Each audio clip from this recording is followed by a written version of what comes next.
produce poetry readings at various venues such as Beat Night 1 and 2 in collaboration with Karen Manners. Teri Kennedy.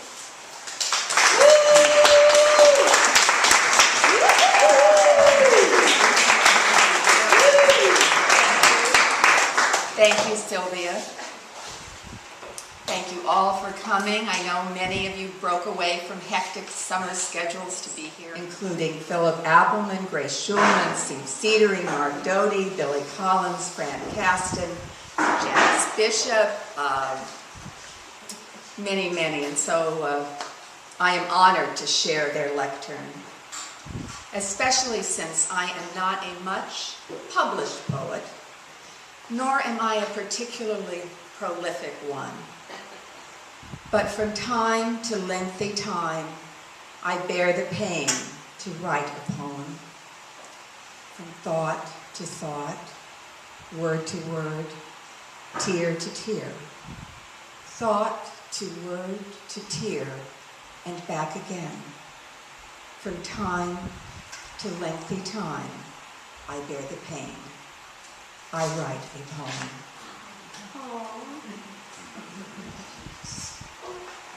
So our poetry comes from so many places. It comes from our memories, it comes from our dreams, it comes from our gardens, it comes from those that we love. We're inspired by our ancestry, we're inspired by our environment. So I'm very happy to share these poems with you. The first poem is about a personal loss and a grievance I have with fate. Grieving. Cleavage. The dark, mysterious road between two breasts, intended to be traveled by the fingers of a lover.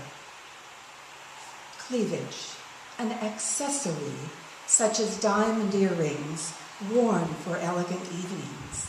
A luxury like silk panties concealed for discovery during intimate inquiry. During the weeks of my recovery from surgery, I turned into myself. On TV, actresses in breasted splendor walked the red carpet. The millennial spring moved slowly into summer. The drains were pulled, the stitches were absorbed, the pain diminished. When breastlessly I went into the world, I saw cleavage everywhere, exposed, commonplace, day and night, going to and coming from, walking in and running out, all around and round about. Cleavage everywhere, but not my own.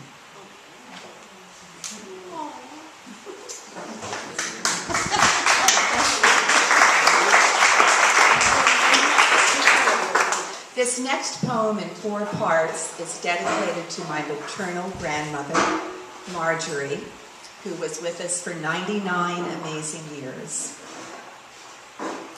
1. My comforter. 1. My gran stood at a round oak table, blending flour, water, lard. Don't forget that pinch of salt. Gran had a tender touch, needed for the flaky crust of her much-admired apple pie. She rolled the crust to fit the pan and filled the shell with apples, a little butter and cinnamon before the top crust settled on, and then she pinched the edges, stabbed the top crust a time or two, and sighed with satisfaction. All done. She wiped her floured hands on her home-sewn paisley apron. With time to spare, but none to waste, waiting for the pie to bake, Gran sewed together cotton squares that would become my comforter. Oh, bad, bad barrel. I'm sorry, I've never used it, and nobody ever calls me on it. I'm so sorry. Why don't you start that one again? I think we all heard that one, right? Did you get to the end? Yes. Read it again. The end, part one. Let's- Oh, all right, all right. Yeah. There was a lot of disturbance in racking chairs Yeah, and whatnot. there was. My comforter, 1. My gran stood at a round oak table, blending flour, water, lard. Don't forget that pinch of salt. Gran had that tender touch needed for the flaky crust of her much-admired apple pie. She rolled the crust to fit the pan and filled the shell with apples.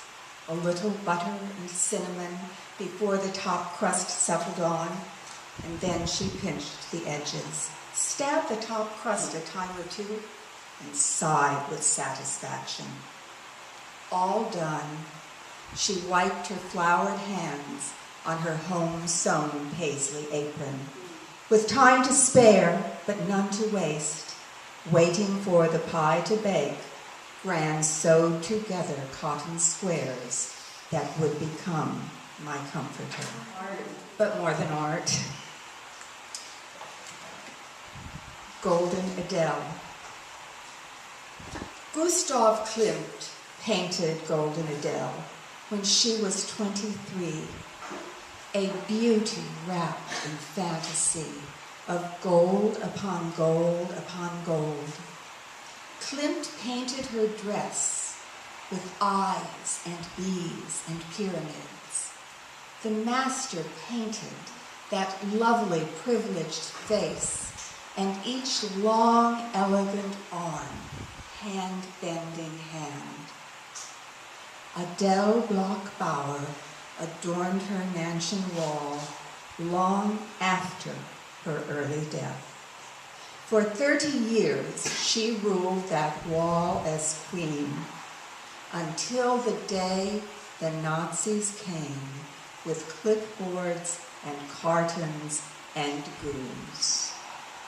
Goons who emptied every cabinet, tore down every tapestry, stripped every floor of Persian carpet, piece by piece, took for their fatherland silver porcelain lacquer, gold, jade, mahogany, every Dresden treasure. Goons who pilfered every upstairs drawer of daytime lace and nighttime silk, piece by piece took for their Reich linen, mohair, wool, velvet, brocade, satin, every Paris gown. Goons who swept clean every surface, packing up each ivory comb and mirrored tray, piece by piece, took for the Führer diamonds, platinum, rubies, brooches, studs, chokers, every loved one's photograph in silver frame. Goons who ransacked kitchen and pantry for every copper pot and china plate, ripped tile from wall to wall, piece by piece, took for their fatherland roasting pan, tureen, whisk, rolling pin, grater, spoon, every white starched apron. Did they first drag Golden Adele from her honored place where decade following decade she had greeted every guest? Or force her to witness their cruel task complete, room after room echoing, wall after wall unadorned? Thank you.